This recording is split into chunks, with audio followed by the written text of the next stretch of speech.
the Mothership Exodus, the Current of Consciousness Report, Coordinates and Cartography of the Soul. What if we've been asking the wrong question? For years, people have debated simulation theory. Are we living in a simulation? Is reality like the Matrix?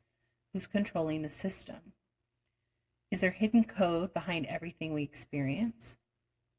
And while those questions are, to me personally, very fascinating, and I explore it often, I don't actually think they're the most interesting ones. Because whether reality is a simulation, a dream, a hologram, or simply a beautifully complex universe, you still have to wake up tomorrow morning and live inside it. So maybe the better question isn't, am I in a simulation? Maybe it's, how does the simulation work? One of the reasons I loved playing The Sims wasn't because I wanted to escape reality. It was because I loved understanding systems. Every sim had needs, every object had a function, every choice produced consequences. Relationships followed patterns, resources followed patterns, even creativity had mechanics. The more you understood the game, the less random it became.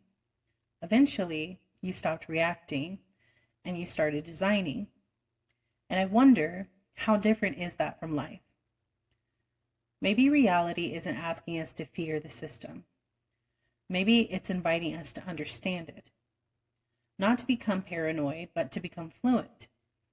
Think about it. If you've ever learned music, you learned patterns. If you've ever learned psychology, you learned patterns. If you ever studied nature, you learned patterns.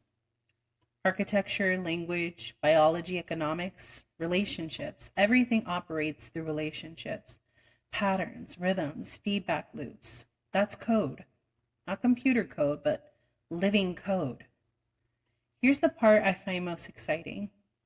Most people think freedom means escaping the simulation. I personally don't. I think freedom begins when you stop fighting the operating system and start understanding it. Because once you understand how something works, you stop feeling powerless inside it. Imagine opening a video game for the first time. At first, everything feels random. You don't know which buttons to do or which buttons to push. You don't know the map. You don't know the economy. You don't know the physics. But after enough curiosity, you begin recognizing patterns. And suddenly, the exact same world feels completely different. Not because the game changed, because you did. I think that's what self-awareness actually is. Self-awareness is debugging your own operating system, noticing what drains your energy, what expands it, which environments help you think clearly, and which stories keep repeating, which beliefs quietly write your decisions behind the scenes. Most of us spend our lives trying to change the world without ever reading our own source code. The beautiful thing is, you're not separate from the simulation. You're part of it. You're both player and environment, observer and participant. You're like an operating system, running inside a much larger ecosystem. And ecosystems don't ask every organism to be identical. They ask each one to discover its function. This is where creativity becomes so important. Because creativity isn't just making art, it's editing reality. Every invention was once imagination. Every city was once imagination. Every company was imagination. Every relationship exists because someone chose to say hello.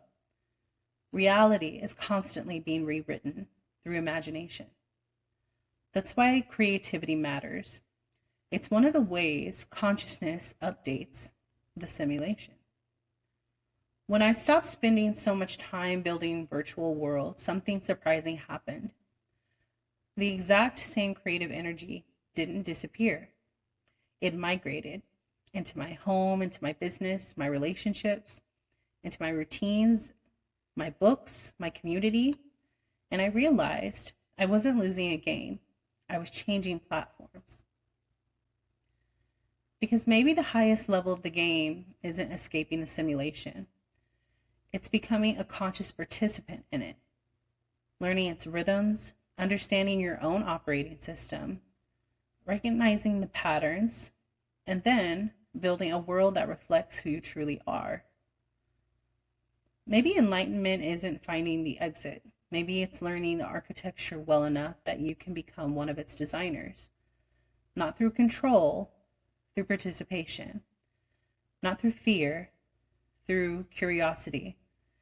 Because every day, whether we realize it or not, we're writing another line of code into the world around us. But the question is, what reality are you programming through the way you live?